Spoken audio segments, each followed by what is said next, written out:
Hello everyone, welcome back to our channel MWR classes. Students, आज हम chapter 9 start करेंगे, सम applications of trigonometry. इसमें हम सबसे पहले कुछ इंपॉर्टेंट टॉपिक्स पढ़ेंगे। तो स्टार्ट करते हैं। सबसे पहले हमारा आ जाएगा लाइन ऑफ साइट। तो इस टॉपिक में तो लाइन ऑफ साइट क्या होती है, सपोज़ कर लेते हैं, मैं आपको यहाँ पे समझाती हूँ एक एग्जांपल से। सपोज़ कर लेते हैं हमारा यहाँ पे कोई ऑब्जर्वर है, ठीक है, और यहाँ पे हमारी कोई ऑब्जेक्ट है। ये ऑब्जर्वर इस ऑब्जेक्ट को देख रहा है, राइट। ये ऑब्जर्वर इस ऑब्जेक्ट को देख रहा है। तो ये जो लाइन ड्रॉ होगी, ये जो ऑब्जर्वर और ऑब्जेक्ट के बीच में जो लाइन ड्रॉ होगी, उसे हम लाइन ऑफ साइट कहते हैं, राइट। लाइन ऑफ साइट, ये जो लाइन ड्रॉ हुई इसे हम क्या कहेंगे, लाइन ऑफ साइट। ये हमारा ऑब्जर्वर है, ऑब्जर्वर, और ये है ऑब्जेक्ट। जहाँ से ऑब्जर्वर इस ऑब्जेक्ट को देख रहा है, वहाँ से उस ऑब्जेक्ट के बीच में जो लाइन ड्रॉ होगी, राइट, उसको हम लाइन ऑफ साइट कहेंगे। तो इसे हम लिखेंगे कैसे, the line of site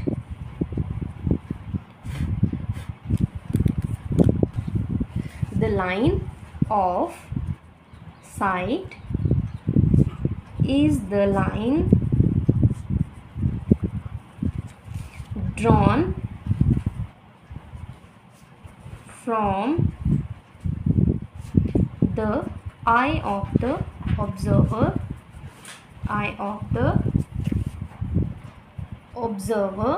to the point, मतलब वो लाइन जो कि ऑब्जर्वर की आई से उस पॉइंट तक बनती है, पॉइंट इन द ऑब्जेक्ट, जहाँ पे ऑब्जेक्ट हमारा है, ठीक है। Object view by the observer, जहाँ पे ऑब्जर्वर उस ऑब्जेक्ट को देख रहा है, राइट। जैसे कि देखो, यहाँ पे एक ऑब्जर्वर है, यहाँ पे ऑब्जेक्ट है। अब ये जहाँ से इस पॉइंट तक देख रहा है, यहाँ पे क्या है, ऑब्जेक्ट, इस ऑब्जेक्ट के पॉइंट तक देख रहा है। अब यहाँ से यहाँ तक जो लाइन ड्रॉ हुई है, उसे हम लाइन ऑफ साइट कहेंगे। अब इसके बाद हमारा नेक्स्ट टॉपिक आता है एंगल ऑफ एलिवेशन। तो स्टार्ट करते हैं। एंगल ऑफ एलिवेशंस को समझने के लिए सबसे पहले हमारे पास दो पॉइंट हैं। जैसे the angle above the horizontal, मतलब एक हॉरिजेंटल लाइन, एक वर्टिकल लाइन होती है। ये जो स्टैंडिंग लाइन है उसे वर्टिकल लाइन कहते हैं, और ये वाली जो लाइन है इसको हॉरिजेंटल लाइन कहते हैं। मतलब हॉरिजेंटल लाइन के ऊपर एंगल, उसे हम एंगल ऑफ एलिवेशन कहते हैं। फॉर्म्ड बिटवीन द लाइन है, line of site and horizontal line, और हॉरिजेंटल लाइन और लाइन ऑफ साइट के बीच में ये एंगल बनता है। जैसे कि फॉर एग्जांपल, यहाँ पे कोई ऑब्जर्वर है, राइट, यहाँ पे कोई ऑब्जर्वर है और यहाँ पे एक काइट है, राइट। यहाँ पे एक ऑब्जर्वर, यहाँ पे एक काइट है। तो ये ऑब्जर्वर ग्राउंड लेवल पे है, ये ऑब्जर्वर कहाँ पे है, ग्राउंड लेवल पे। तो ग्राउंड लेवल पे हमारी हॉरिजॉन्टल लाइन आ जाएगी, ये आ जाएगी हमारी हॉरिजॉन्टल लाइन, राइट। अब ये ऑब्जर्वर इस काइट को देख रहा है, तो ये यहाँ से ये ऑब्जर्वर इस काइट को देख रहा है, तो यहाँ से ये ऑब्जर्व कर रहा है इसको, ये आ जाएगी हमारी line of site, right. Line of site और हॉरिजॉन्टल लाइन के बीच में जो एंगल बनेगा उसे हम क्या कहेंगे, एंगल ऑफ एलिवेशन, राइट। यही हमारा एंगल ऑफ एलिवेशन है। नेक्स्ट टॉपिक हमारा आ जाता है एंगल ऑफ डिप्रेशन। नेक्स्ट है हमारा एंगल ऑफ डिप्रेशन। इसे भी सेम दो पॉइंट से ही समझेंगे। The angle below the horizontal, angle of elevation में क्या था, एंगल अबव द हॉरिजेंटल, मतलब हॉरिजेंटल के अबव जो एंगल बनेगा, एंगल ऑफ एलिवेशन। अब यहाँ पे बोला है कि जो एंगल हॉरिजेंटल लाइन के बिलो बनेगा, मतलब निचली साइड बनेगा, उसे एंगल ऑफ डिप्रेशन कहेंगे। Formed between the line of site and horizontal line. दूसरी बात ये बोली है कि ये जो एंगल बनेगा, एंगल ऑफ डिप्रेशन जो बनेगा, वो लाइन ऑफ साइट और हॉरिजेंटल लाइन के बीच में बनेगा। सपोज कर लेते हैं हमारा यहाँ पे ऑब्जर्वर है, ये हमारा ऑब्जर्वर है और यहाँ पे हमारा ऑब्जेक्ट है, ये हमारा ऑब्जर्वर है, तो यहाँ पे हमारी हॉरिजेंटल लाइन बनेगी, राइट। ये हमारी हॉरिजेंटल लाइन बन जाएगी। नेक्स्ट, सपोज कर लेते हैं ये ऑब्जर्वर जो है वो किसी टावर पे या बिल्डिंग पे खड़ा है, तो हम इसको बिल्डिंग रख लेते हैं, राइट। अब यहाँ पे है ये, तो ये हमारी हॉरिजेंटल लाइन आ जाएगी, राइट। और ये ऑब्जर्वर यहाँ से, यहाँ पे कोई बॉल पड़ी हुई है, यहाँ पे कोई बॉल पड़ी हुई है, इसे ये देख रहा है। ये हमारी लाइन ऑफ साइट आ जाएगी, राइट। ये क्या आ गई हमारी लाइन ऑफ साइट। अब एंगल ऑफ डिप्रेशन में क्या बोला था, the angle below the horizontal formed between the line of site and horizontal line. एक तो एंगल हॉरिजेंटल लाइन के बीच में होना चाहिए और लाइन ऑफ साइट और हॉरिजेंटल लाइन के बीच में एंगल बनना चाहिए। तो ये एंगल बन रहा है, तो ये जो एंगल बनेगा हमारा, ये हमारा आ जाएगा एंगल ऑफ डिप्रेशन, राइट। ये हमारा एंगल ऑफ डिप्रेशन आ जाएगा। अब इन पॉइंट्स को अच्छे से समझने के लिए हम कुछ एग्जांपल्स करेंगे। तो फर्स्ट एग्जांपल 1 ले लेते हैं हम। अ tower stands vertically on the ground. बोला है एक टावर वर्टिकली ग्राउंड पे खड़ा है, तो ये हमने ग्राउंड लेवल ले लिया है, ये हमारा ये ग्राउंड लेवल है, और ये हमारा टावर यहाँ पे खड़ा है, राइट। इसको हम नेमिंग कर लेते हैं ए बी। ए बी क्या है, हमारा टावर है। From a point on the ground which is 15 metre away from the foot of the tower. बोल रहे हैं यहाँ से ग्राउंड से, राइट, ग्राउंड से ही फुट, टावर के फुट से ही ग्राउंड पे 15 मीटर अवे, मतलब ये हमारे जो ग्राउंड लेवल का डिस्टेंस कितना है, 15 मीटर, ठीक है। यहाँ पे क्या है, यहाँ पे हमारा एक एंगल बन रहा है, 15 मीटर दूर पे जाकर हमारा एक एंगल बन रहा है, angle of elevation, angle of elevation बन रहा है, ठीक है। मीन्स कि यहाँ पे कोई ऑब्जर्वर होगा, वो इस टावर को देख रहा होगा, सपोज, राइट। तो यहाँ पे एंगल ऑफ एलिवेशन क्या बन रहा है, 60 डिग्री। अब हमें फाइंड क्या करना है, find the height of the tower. हमें टावर की हाइट फाइंड करनी है। टावर की हाइट ये है, तो हम इसको h लिख लेते हैं, राइट। हमें यही फाइंड करनी है ना, एंगल हमें गिवन है। लेट कर लेते हैं कि ए बी कितना है, h मीटर। h मीटर क्या है, height of the tower, height of the tower. Angle of elevation, angle of elevation बन रहा है हमारा यहाँ पे। एंगल ऑफ एलिवेशन कितना बन रहा है हमारा, 60 degree. Angle A C B कितना बन रहा है, 60 डिग्री। और यहाँ पे दिया हुआ है B C is equal to 15 metre, right. ये है, तो यहाँ से हम ईज़िली, देखो ये हमारी एक राइट ट्रायंगल बन रही है, यहाँ से हम easily height of the tower निकाल सकते हैं। कैसे निकालेंगे, या तो हम परपेंडिकुलर अपॉन बेस ले लेंगे या बेस अपॉन परपेंडिकुलर ले लेंगे। तो हमें हाइट निकालनी है, तो हम परपेंडिकुलर अपॉन बेस ले लेते हैं। परपेंडिकुलर अपॉन बेस किसके बराबर होगा, tan थीटा के बराबर, राइट। परपेंडिकुलर क्या है हमारा यहाँ पे, ए बी, और बेस क्या है, बी सी, और ये किसके बराबर आ जाएगा, tan थीटा। अब ये वैल्यूज़ हम यहाँ पे पुट करेंगे। ए बी कितना है, h, और बी सी कितना है, 15। tan थीटा, थीटा की वैल्यू यहाँ पे क्या है, 60 डिग्री, राइट। अब ये क्या आ जाएगा, which implies h upon 15 is equal to tan theta की वैल्यू क्या होती है, √3। tan 60 डिग्री की वैल्यू क्या होती है, √3। इसके डिनोमिनेटर में कुछ नहीं है, तो हम 1 लिख लेंगे। अब इनको क्रॉस मल्टीप्लाई कर लेंगे, विच इम्प्लाइज h क्या आ जाएगा हमारा, 15√3, और साथ में यूनिट मीटर। यहाँ से हमारी इस टावर की हाइट निकल गई है। क्या वैल्यू आई है, हाइट ऑफ द टावर क्या आई है, hence height of the tower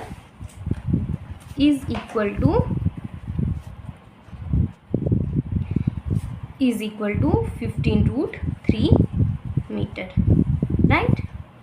ये हमारी फर्स्ट एग्जांपल सॉल्व हो गई है, जो कि एंगल ऑफ एलिवेशन पे थी। नेक्स्ट एग्जांपल हम एंगल ऑफ डिप्रेशन पे करेंगे। सेकंड एग्जांपल है हमारी a man standing at the top of tower which is 30 metre high. एक टावर है जो कि 30 मीटर हाई है, हमें उसकी हाइट पता है। सपोज कर लेते हैं ये हमारा टावर है, इसकी हाइट कितनी है 30 मीटर, 30 मीटर इसकी हाइट है, राइट। अ मैन स्टैंडिंग, एक आदमी इस पे खड़ा है, राइट। आगे इन्होंने क्या बोला है, the angle of depression of ball from the top of tower is 30 degree. अब यहाँ पे ग्राउंड लेवल पे कोई बॉल पड़ी हुई है, राइट, और वो एंगल ऑफ डिप्रेशन बना रही है कितना 30 degree, top of the tower से 30 डिग्री एंगल ऑफ डिप्रेशन बना रही है। तो ये हमारा टावर है, इसके बाद ये हमारा एंगल ऑफ डिप्रेशन बन रहा है। ये हमारी लाइन ऑफ साइट आ जाएगी, राइट। लाइन ऑफ साइट आ गई हमारी, ये हमारा ग्राउंड लेवल है, तो इसको हम जोड़ लेते हैं। अच्छा, ये हमारी यहाँ से यहाँ तक ये हॉरिजेंटल लाइन आ गई, ये हमारी लाइन ऑफ साइट है। तो एंगल ऑफ डिप्रेशन यहाँ से बन रहा है, राइट। अब यहाँ पे हमारा एंगल बन रहा है, लेकिन हमें यहाँ पे कुछ भी नहीं पता चला। तो हमने क्लास 9th में पढ़ा था, ये जो हमारी मिडिल लाइन बन रही है ये हमारी ट्रांसवर्सल लाइन है। और ट्रांसवर्सल लाइन से एक प्रॉपर्टी है कि अल्टरनेट इंटीरियर एंगल्स क्या होते हैं, इक्वल होते हैं। अगर ये वाला एंगल, ये दोनों हॉरिजेंटल लाइंस हैं, मतलब एक दूसरे के पैरेलल हैं, और ये ट्रांसवर्सल लाइन है, तो अल्टरनेट इंटीरियर एंगल्स क्या होंगे, इक्वल। अगर ये 30 डिग्री है तो ये भी 30 डिग्री होगा, अगर ये 60 डिग्री है तो ये भी 60 डिग्री होगा। तो हम इसको नेमिंग कर लेते हैं, जहाँ पे ऑब्जर्वर है उसे ए लिख लेते हैं, फुट ऑफ द टावर पे बी लिख लेते हैं, और जहाँ पे फुटबॉल है उसे हम सी लिख लेते हैं। अब हमें फाइंड क्या करना है, find the distance of the ball from foot of tower. Tower के फुट से बॉल का हमें डिस्टेंस निकालना है। क्या निकालना है, डिस्टेंस निकालना है। सपोज कर लेते हैं हम ये डी मीटर रख लेते हैं, राइट। हाइट हमें गिवन है, डिस्टेंस हमें निकालना है, एंगल गिवन है। तो सॉल्यूशन में हम इसको कैसे लिखेंगे, ए बी क्या है 30 metre, height of tower, height of tower, B C क्या है, बी सी जो है distance of the ball from the foot of tower, right. और यहाँ पे देखो कौन सा एंगल बन रहा है हमारा, ऑब्जर्वर ऊपर है, वो नीचे की तरफ देख रहा है। तो जब ऑब्जर्वर ऊपर और हमारा ऑब्जेक्ट नीचे हो तो एंगल कौन सा बनता है, एंगल ऑफ डिप्रेशन। जब हमारा ऑब्जर्वर नीचे और ऑब्जेक्ट ऊपर हो, जब ऑब्जर्वर ऊपर की तरफ देखे तो एंगल ऑफ एलिवेशन बनता है। तो यहाँ पे हमारा एंगल ऑफ डिप्रेशन बन रहा है, तो इसे लिखेंगे हम angle of depression, angle A C B कितना है 30 डिग्री। तो स्टार्ट करते हैं, कैसे लिखेंगे, राइट ट्रायंगल है, राइट। तो यहाँ से हम इसको लिख लेते हैं A B upon B C. हमें ए बी गिवन है, बी सी की वैल्यू निकालनी है। ए बी हमारा परपेंडिकुलर है, बी सी अपॉन बेस है। परपेंडिकुलर अपॉन बेस किसके बराबर होता है, tan theta, right. A B की वैल्यू क्या है 30 और बी सी की वैल्यू क्या है डी मतलब डिस्टेंस। तो tan थीटा क्या है 30 डिग्री, राइट। ये आ जाएगा 30 upon D is equal to tan 30 की वैल्यू होती है 1/√3। नाउ अब हम इसे क्रॉस मल्टीप्लाई कर लेंगे। 30 की मल्टीप्लाई जब √3 के साथ हो जाएगी तो आ जाएगा 30√3 is equal to D, which implies D हमारा क्या आ गया 30√3, विच इम्प्लाइज डी क्या था, हमने क्या लिया था BC is equal to 30√3 metre. तो ये वैल्यू हमारी कितनी आ गई है, 30√3 मीटर। ये वैल्यू हमारी निकल गई। यही वैल्यू हमने निकालनी थी। लास्ट में हम ऐसे लिख सकते हैं, हैंस द डिस्टेंस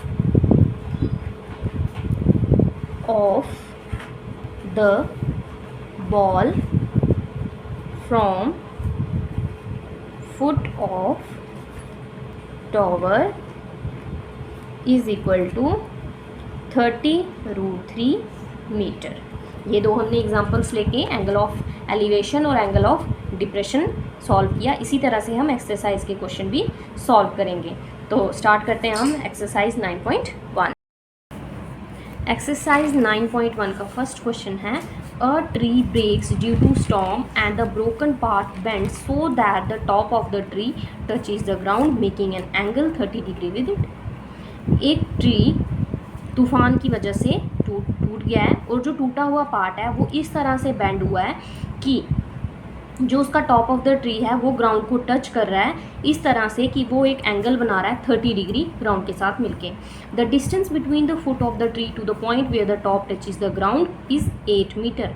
मतलब जो ट्री का निचला हिस्सा है और जो ऊपरी हिस्सा टूटा हुआ है वो इस तरह से टूटा है कि उनके बीच का जो डिस्टेंस है वो 8 मीटर है। Find the height of the tree. सबसे पहले तो अगर हम डायग्राम बनाएंगे, अगर हमारी डायग्राम बिल्कुल एग्जैक्ट अच्छी बन गई तो हमारा क्वेश्चन ईजिली आसानी से सॉल्व हो जाता है। तो हम पहले डायग्राम बना लेते हैं। ये हमने डायग्राम बनाई है। ये हम डॉटेड में क्यों रख रहे हैं, क्योंकि यहाँ से हम इतना हिस्सा इसको ब्रेक कर लेंगे। सपोज कर लेते हैं कि यहाँ से जो है ये हमारा इतना ट्री स्टॉर्म की वजह से बेंड हो गया और ये ग्राउंड लेवल को टच कर रहा है, राइट।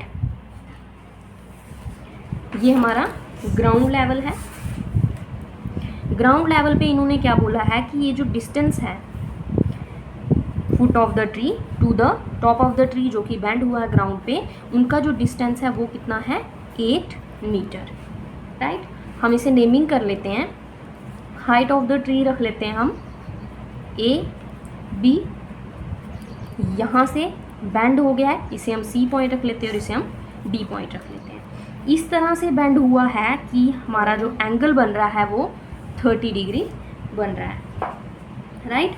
अब सबसे पहले तो हम ये हाइट लिख लेते हैं जो कि ट्री अभी बचा हुआ है, H1 मीटर, और यहाँ से हाइट जो कि हमारा ट्री बेंड हो गया है स्टॉर्म की वजह से, H2 मीटर। देखो जितना पार्ट यहाँ पे है उतना ही पार्ट यहाँ पे होगा।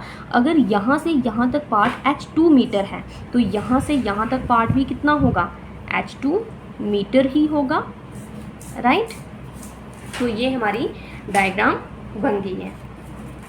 तो स्टार्ट करते हैं। हमें बोला क्या है, find the height of the tree. Height मतलब हमें टोटल हाइट निकालनी है इस पेड़ की, H1 प्लस H2। इसका मतलब हमें पहले H1 फाइंड करना है और फिर H2 फाइंड करना है। तो सबसे पहले सॉल्यूशन में गिवन क्या है, AB। AB क्या है, length of tree before storm, है ना। तूफान से पहले इतनी लेंथ थी इस ट्री की, before storm, right. After storm, जब तूफान आया तब क्या हो गया, जितना ये पार्ट है CB is equal to CD, CB is equal to CD। अब ये क्या है, लेंथ है broken part of the tree की, length of broken part of the tree, right. अब एंगल ऑफ एलिवेशन भी दिया हुआ है हमें, angle of elevation. Angle of elevation कितना है, 30 डिग्री। तो स्टार्ट करते हैं हम। देखो ये हमारी एक राइट एंगल ट्रायंगल बन रही है, राइट एंगल ट्रायंगल बन रही है जिसका एंगल, राइट एंगल किस पे बन रहा है, A पे। तो सबसे पहले हम H1 मीटर की हाइट निकालेंगे, AC की हाइट निकालेंगे, उसके बाद हम CD की हाइट निकालेंगे। तो सबसे पहले हमें गिवन क्या है, ग्राउंड लेवल गिवन है, H1 हमें निकालना है, एंगल हमें गिवन है, तो निकालेंगे। ये क्या आ जाएगा, AC अपॉन AD। अब AC क्या है, परपेंडिकुलर, और AD क्या है, बेस। परपेंडिकुलर अपॉन बेस किसके बराबर होता है, tan थीटा। AC कितना है, H1, और AD कितना है, 8। AD की वैल्यू क्या है, 8 मीटर, और tan एंगल कितना दिया हुआ है, 30 डिग्री। ये आ गया हमारा, which implies H1 upon 8 is equal to tan 30 की वैल्यू कितनी होती है, 1/√3। अब हम इसको क्रॉस मल्टीप्लाई कर लेंगे, तो ये क्या आ जाएगा, जब H1 की मल्टीप्लाई √3 के साथ होगी तो ये आ जाएगा √3 H1 is equal to 8 1 8, which implies यहाँ से हम H1 की वैल्यू निकालेंगे, ये क्या आ जाएगा, 8/√3। तो अब क्या आ जाएगा, देखो इसका डिनोमिनेटर रूट में है, तो कभी भी आंसर में डिनोमिनेटर में जब रूट हो तो हम उसको कैसे सॉल्व करते हैं, इसको हम लिखेंगे which implies H1 is equal to 8/√3। एक बार रूट की मल्टीप्लाई न्यूमिनेटर में कर लेंगे और एक बार डिनोमिनेटर में कर लेंगे, क्योंकि कभी भी आंसर में हमारा डिनोमिनेटर स्क्वायर रूट में नहीं होना चाहिए। तो ये क्या आ जाएगा हमारा, 8√3 अपॉन √3 इंटू √3 का whole square is equal to 8√3 upon square, और रूट कैंसिल हो जाएगा, ये आ गया हमारा 8√3 मीटर, विच इम्प्लाइज H1 की वैल्यू क्या आ गई हमारी, 8√3 अपॉन 3 मीटर। इसको हम इक्वेशन फर्स्ट रख लेते हैं। अब हमें DC की वैल्यू फाइंड करनी है, इसे भी सेम इसी तरह से निकालेंगे।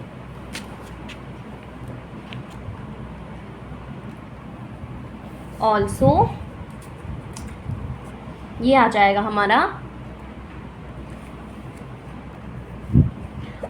ऑल्सो अब हमें H2 मीटर फाइंड करना है, तो इसे हम लिखेंगे CD upon AD is equal to tan theta, right. CD क्या है, CD क्या है हमारा, हाइपोटेनियस, और AD क्या है, बेस। हाइपोटेनियस अपॉन बेस किसके बराबर होता है, sec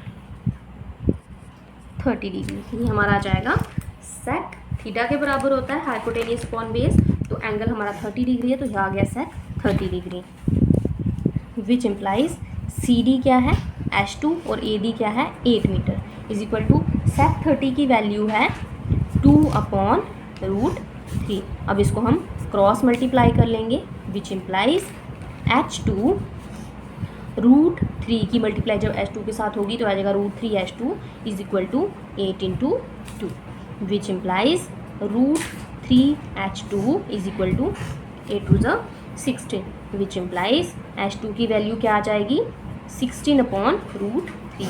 इसमें भी सेम वैसे ही करेंगे, हम √3 हटाएंगे, which implies H2 is equal to, denominator में √3 है तो एक बार हम न्यूमिनेटर में √3 से मल्टीप्लाई करेंगे और एक बार डिनोमिनेटर में, तो ये क्या आ जाएगा 16√3 अपॉन √3 का होल स्क्वायर, स्क्वायर और रूट कैंसिल हो जाएगा, तो ये क्या बच गया हमारे पास 16√3 अपॉन 3, विच इम्प्लाइज H2 की वैल्यू क्या आ गई 16√3 अपॉन 3। इसको हम इक्वेशन सेकंड रख लेते हैं। नाउ अब हमें फाइंड क्या करना था,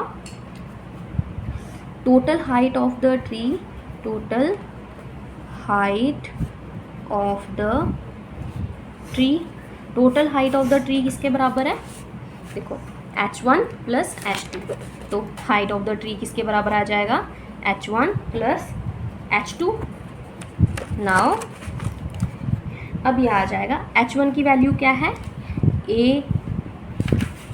H1 की वैल्यू हमने क्या फाइंड की थी 8√3 अपॉन 3 मीटर, तो यह आ जाएगा 8√3 अपॉन 3 प्लस H2 क्या है 16√3 अपॉन 3। अब ये वैल्यूज़ हमने कहाँ से लिखी, फ्रॉम फर्स्ट एंड सेकंड से लिखी। यहाँ पे देखो √3 यहाँ पे भी है, √3 यहाँ पे भी है, तो हम √3 को क्या कर लेते हैं, कॉमन कर लेते हैं और बाकी पार्ट को हम अंदर रख लेंगे। यह आ जाएगा 8/3 प्लस 16/3 अब क्या आ जाएगा, √3, डिनोमिनेटर दोनों के सेम है तो होल अपॉन सेम डिनोमिनेटर 3, 8 + 16, तो ये क्या आ जाएगा, √3 24/3, राइट। अब इसको कैंसिल करेंगे, 3 × 1 = 3, 3 × 8 = 24, तो ये क्या आ गया हमारा आंसर, 8√3 मीटर। लास्ट में हम लिखेंगे hence height of the tree is equal to 8√3 metre. Total height कितनी आई ट्री की, 8√3 मीटर। ये हमारा यहाँ पे फर्स्ट क्वेश्चन कंप्लीट हो गया है। तो होप आपको समझ आया होगा। Thanks for watching.